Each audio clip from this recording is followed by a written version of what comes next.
Mesdames, Messieurs, bonsoir et bienvenue sur le plateau de CCTV français en direct depuis Beijing pour cette nouvelle édition d'Afrique Info. À la une, le président chinois Xi Jinping est à présent en Égypte. Il s'agit de la seconde étape de son tour au Moyen-Orient. Il a été reçu chaleureusement par les autorités égyptiennes et s'est entretenu avec son homologue égyptien Abdel Fattah al-Sisi et le premier ministre du pays, Chérif Ismaïl.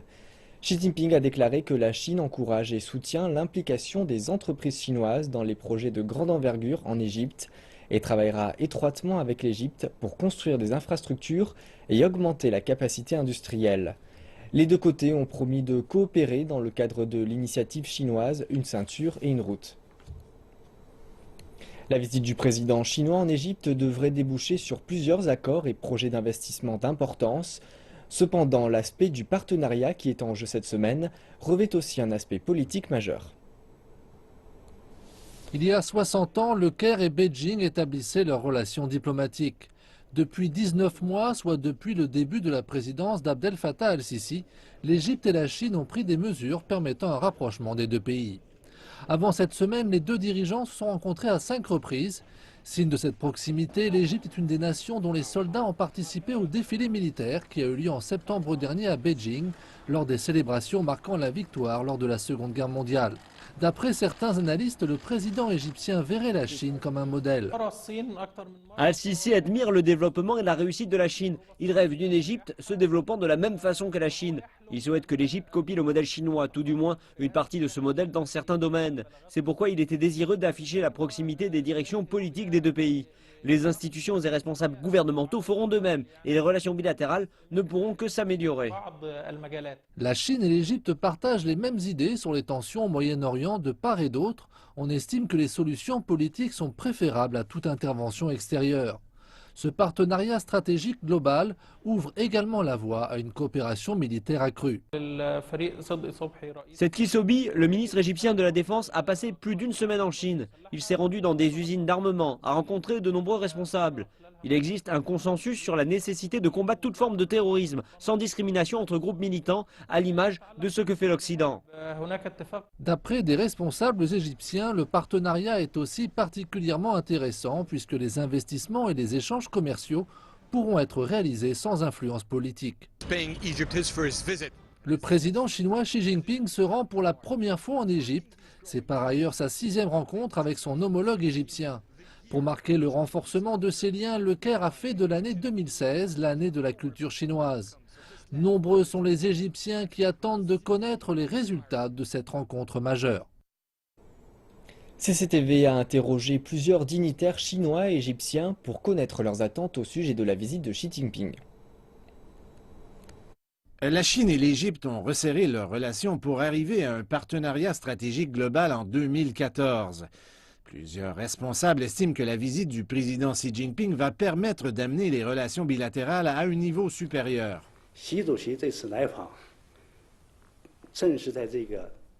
La visite va rendre notre partenariat stratégique global plus concret. L'Égypte est située au carrefour occidental de la ceinture économique de la route de la soie et de la route de la soie maritime. Nos amis égyptiens ont accueilli avec beaucoup d'enthousiasme l'initiative Une ceinture, une route. Pendant la visite du président Xi, les deux parties parleront de la coopération dans ce cadre. En attendant, l'Égypte planifie un grand projet pour développer le canal de Suez et les deux stratégies peuvent bien s'intégrer.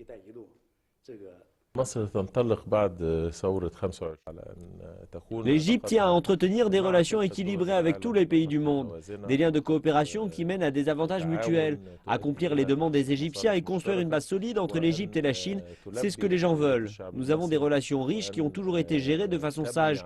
Nous voulons intensifier ces liens avec la Chine pour donner ce qu'il y a de mieux à notre peuple. La Chine et l'Égypte représentent deux des plus vieilles civilisations du monde et ont un héritage culturel très riche. Cependant, les deux pays ont perdu plusieurs objets d'une grande valeur historique. Le gouvernement égyptien estime que la visite de Xi Jinping va permettre de faire la promotion de la protection du patrimoine. La visite du président chinois a une grande signification et un sens très profond.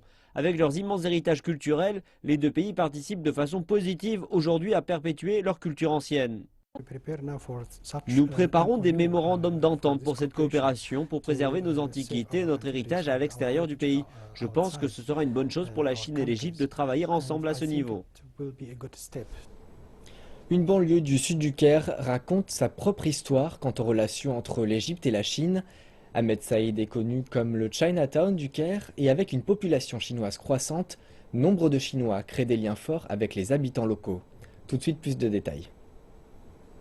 Ma Daoud est bien loin de sa province natale du Gansu dans le nord-ouest de la Chine. Mais le Caire semble lui aller comme un gant. Cet étudiant de 21 ans est le fier propriétaire d'un restaurant dans Ahmed Saïd.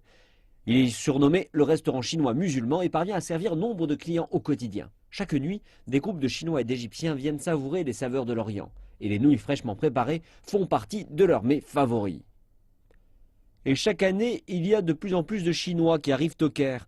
Et avec cela, davantage de magasins chinois, restaurants et autres cafés ouvrent également, comme celui-ci, Jishangji. Il y a là un grand respect pour la culture du pays, comme on le voit avec cette assiette. La viande est halal, mais les goûts sont d'authentiques saveurs chinoises. Daoud est populaire auprès de ses clients et est considéré comme un ambassadeur de la culture et de la nourriture chinoise. Il a apporté quelque chose d'unique dans cette partie du Caire. Au début, c'était étrange de voir un restaurant chinois ici au Caire. Je suis venu une fois et j'ai trouvé que le goût était très bon. J'en ai parlé à mes amis. Et désormais, je viens souvent manger ici. Les gens y sont très agréables. Je ne connaissais personne avant. Et maintenant, je peux dire que je connais tout le monde. Et le bouche à oreille a bien fonctionné. Le restaurant est même populaire dans les médias sociaux. Nous avons vu un message sur Internet, un avis sur ce restaurant. Et les gens disaient que c'était super, délicieux. Donc nous sommes venus. Daoud estime que la visite du président Xi sera une excellente chose pour les deux pays. Je suis très content que le président chinois nous rende visite en Égypte. C'est une bonne opportunité pour promouvoir les relations entre les deux pays. La Chine apportera davantage d'opportunités nécessaires au développement de l'Égypte. Et dans le même temps, l'Égypte véhiculera également des opportunités vers la Chine pour contribuer au développement des deux nations. Pour Daoud et son équipe, le travail est souvent difficile et les heures longues. Mais tous travaillent avec fierté, celle d'offrir un goût de Chine dans chaque assiette, mais aussi de rapprocher davantage Égyptiens et Chinois par le biais de la gastronomie. 2015 fut une année difficile pour l'industrie minière du cuivre en Zambie. Le pilier du secteur minier a été touché par le ralentissement de la demande chinoise et des principaux marchés. Le prix des marchandises a atteint son plus bas niveau depuis 6 ans. CCTV s'est entretenu avec le président de la Chambre des mines de la Zambie pour voir comment l'industrie compte se rétablir. Il y a 18 mois, les producteurs de cuivre planifiaient de doubler la production de 702 000 tonnes par an à 1,5 million de tonnes sur 5 ans. Les turbulences sur les marchés mondiaux ont touché l'industrie en inversant la production du secteur le plus rentable de la Zambie. Les projections s'établissaient à 640 000 tonnes en 2015, poussant ainsi les sociétés minières à trouver un moyen pour réduire les coûts afin d'éviter la faillite. Nos actionnaires ont été frappés par la restriction relative aux dividendes. Nous avons aussi étudié les possibilités d'éliminer un certain nombre de discrétionnaires des dépenses. De plus, nous avons entrepris de réduire certaines dépenses en immobilisation qui se rapportent au secteur minier. Ils ont dû supprimer 9 000 postes, une décision très impopulaire n'importe quel jour de l'année, mais pire si la dite année correspond à une année électorale.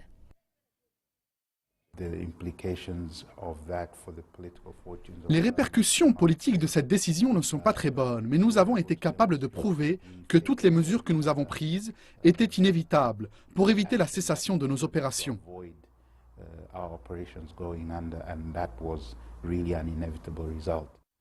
L'industrie engage le dialogue sur la question du régime fiscal avec le gouvernement. Selon ce régime fiscal, une taxe sur le volume de production doit être prélevée. Xi Jinping a indiqué que les progrès réalisés dans les négociations est un signe du dégel des relations. Le gouvernement, enfin, se rend compte de l'ampleur de la crise du secteur minier. Nous pouvons citer des exemples internationaux marquants de la crise qui frappe actuellement le secteur. Nous faisons bon ménage avec le gouvernement, car nous essayons de trouver une solution. Avec la Zambie qui vit ses pires coupures d'électricité, la question essentielle se pose.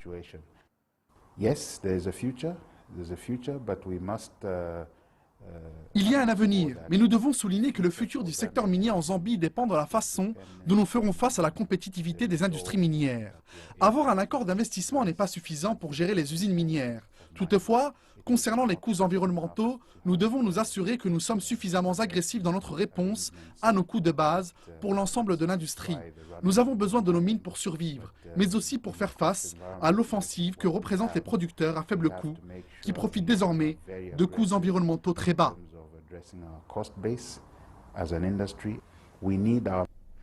Le prix des métaux de base a connu une légère augmentation au cours des derniers jours, mais la volatilité des prix devrait se poursuivre dans les années à venir. Malgré ces projections, il y a des raisons d'espérer.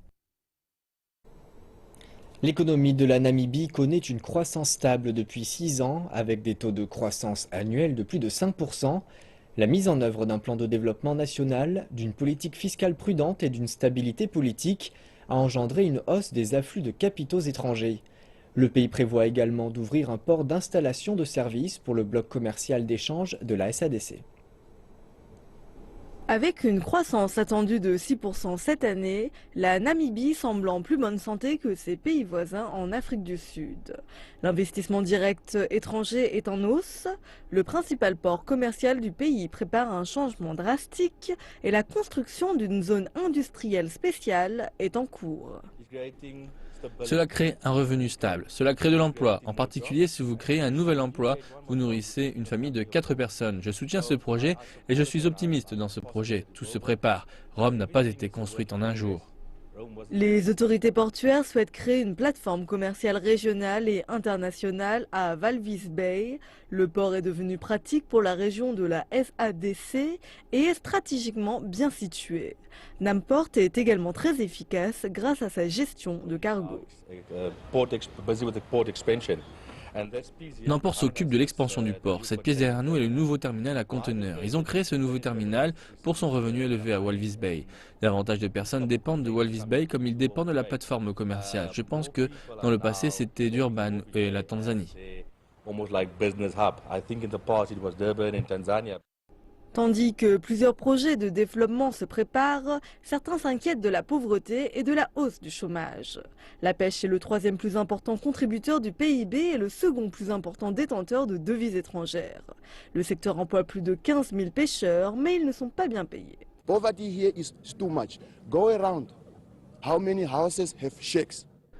Il y a trop de pauvreté ici. Faites un tour. Combien de maisons sont des cabanes? Et toutes ces cabanes ici à Walvis Bay et à Swakop appartiennent aux pêcheurs. Pourquoi n'avons-nous pas de maison? Car nous n'avons pas assez d'argent. Une personne qui travaille sur le terrain de la pêche va pêcher dans ces terrains pendant 45 à 50 jours. Le plus important salaire varie entre 1 000 et 6 000.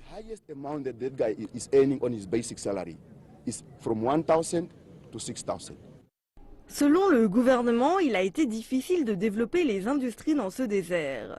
Les plages sont inexploitées et les zones montagneuses. Cette zone de tourisme attire plus d'1 million de visiteurs chaque année et contribue à près de 15% du PIB. La Namibie a réussi à réduire le niveau de pauvreté de 40% entre 1993 et 2010. Mais le pays reste une société très inégale avec un taux de chômage de 29%. De nouvelles politiques de relance de l'économie ont cependant été ouvertes à la Namibie pour qu'elle augmente ses investissements étrangers. La construction d'une nouvelle centrale électrique, par exemple, commencera bientôt. Plusieurs autres industries s'élargissent également et le pays prévoit de créer des milliers d'emplois. Le Fonds monétaire international a baissé sa prévision de croissance pour l'Afrique du Sud à moins de 1%. C'est la plus basse des prévisions pour l'Afrique du Sud. Elle suscite la crainte d'une possible récession pour le pays. La deuxième plus grande économie d'Afrique a de justesse évité la récession l'an dernier. Le pays a vu sa note baisser et elle pourrait encore se dégrader cette année. L'Afrique du Sud s'attend à une année 2016 difficile. L'économie a essuyé plusieurs revers l'an dernier, ce qui a incité le FMI à baisser ses perspectives de croissance de presque de moitié à 0,7%. Ce n'est pas une surprise du tout. En fait, les moteurs de la croissance économique en Afrique du Sud, les secteurs productifs, l'agriculture sont affectés par la sécheresse. Le secteur minier ne va pas bien et il est comme ça depuis 3 ans à cause du cycle des matières premières. La manufacture est en difficulté. Donc, les secteurs clés de l'économie du côté de la production luttent. Et cela ne va pas s'arranger. L'Afrique du Sud a échappé de justesse à la récession l'an dernier. Avec la croissance sous pression et le rendre à des niveaux très bas, cette année risque cette fois de ne pas pouvoir éviter la récession. Il se pourrait que la croissance soit revue même en dessous de 0,7%, comme ce qui a été prévu pour 2016. Il y a tant de vents contraires pour la croissance que l'Afrique du Sud doit affronter. Je pense qu'une récession doit être prise en compte bien plus sérieusement que cela n'a été fait auparavant. Le licenciement du ministre des Finances du pays à la fin de l'an dernier, le ralentissement des réformes structurelles et la mise en place de la politique favorable aux entreprises n'ont pas aidé le pays. Si vous faites le mauvais choix politique et si vous n'alignez pas vos dynamiques pour la croissance, eh bien je veux dire par là que nous n'avons toujours fait en sorte de faire face à nos problèmes de compétences. Nous avons toujours fait en sorte de faire face à nos problèmes d'énergie et nous avons toujours fait en sorte d'enlever d'une manière ou d'une autre les incertitudes politiques autour des mines, du travail, mais aussi des terres. Et tous ces problèmes, si vous les laissez dans un capharnaüm, alors votre économie souffrira.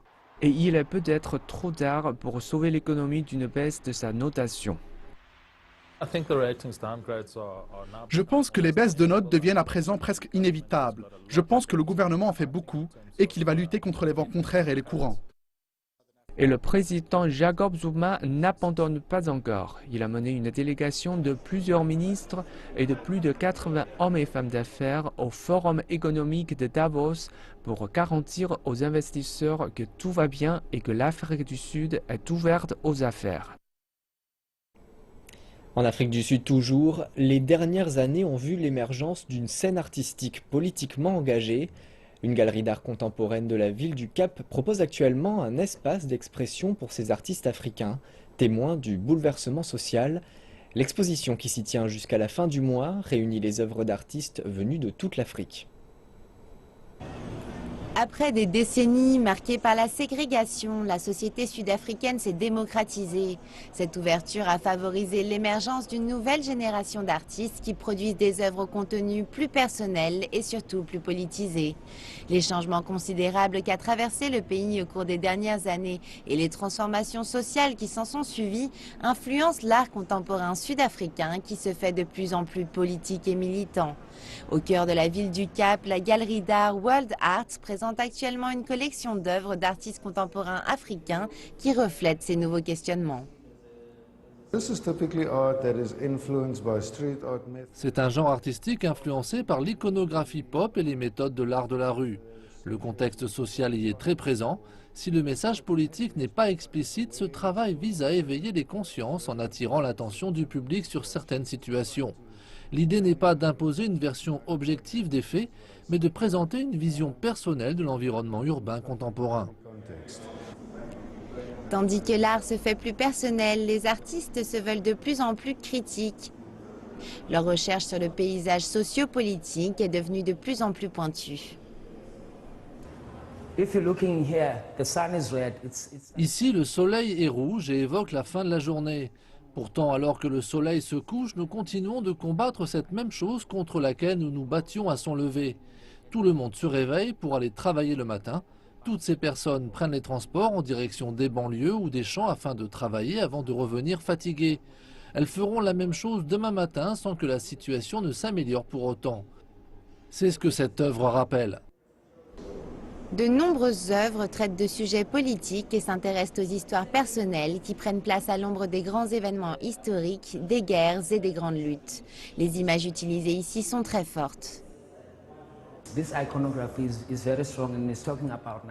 Cette iconographie très forte évoque l'époque actuelle. Nous avons fait un long chemin pour en arriver là, mais la route est encore longue. Nous n'avons pas l'impression que la guerre est finie. Une lutte est toujours en cours. Ce n'est pas une guerre à proprement parler, mais il y a ce sentiment diffus que nous vivons les uns contre les autres. C'est une autre sorte de guerre. L'exposition se tiendra jusqu'à la fin du mois. Le Malawi abrite certains des plus anciens vestiges humains et des reliques sacrées, comme ces arts rupestres datant de l'âge de pierre. Reportage. En hauteur de la vallée de la forêt de Chongoni reposent les vestiges du Malawi. L'extraordinaire site du patrimoine mondial de l'UNESCO présente des peintures rupestres datant du IIe siècle. Ces abris naturels ont protégé la densité de ce groupe de rochers en Afrique centrale. 127 sites des arts rupestres ont été localisés dans les environs. Les peintures rouges et blanches que vous voyez ici sont uniques au Malawi.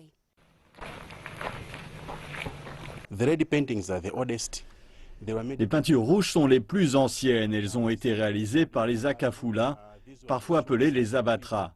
Il s'agit de représentations d'hommes qui vivaient dans ces grottes entre moins 7000 et moins 2000 avant notre ère. Les peintures blanches, quant à elles, ont été réalisées par les Bantu Chewa. Elles représentent la diversité des espèces qui vivaient à leur époque, utilisées pour consigner les histoires et les musiques populaires d'antan. Le site du patrimoine mondial de Chongoni a été inscrit à l'UNESCO en 2006. Mais le site n'est pas assez protégé de l'homme moderne. Aujourd'hui, les peintures sont sous la menace de graffitis et d'incendies. Moses Mkumfa, conservateur, essaye de sensibiliser la communauté locale sur l'importance de la protection de cet héritage. Si nous pouvons continuer à soutenir le développement de nos campagnes et de notre héritage, qui sont les témoins de notre histoire et de nos traditions, et si nous pouvons renforcer les communautés locales, il est donc important de protéger l'avenir.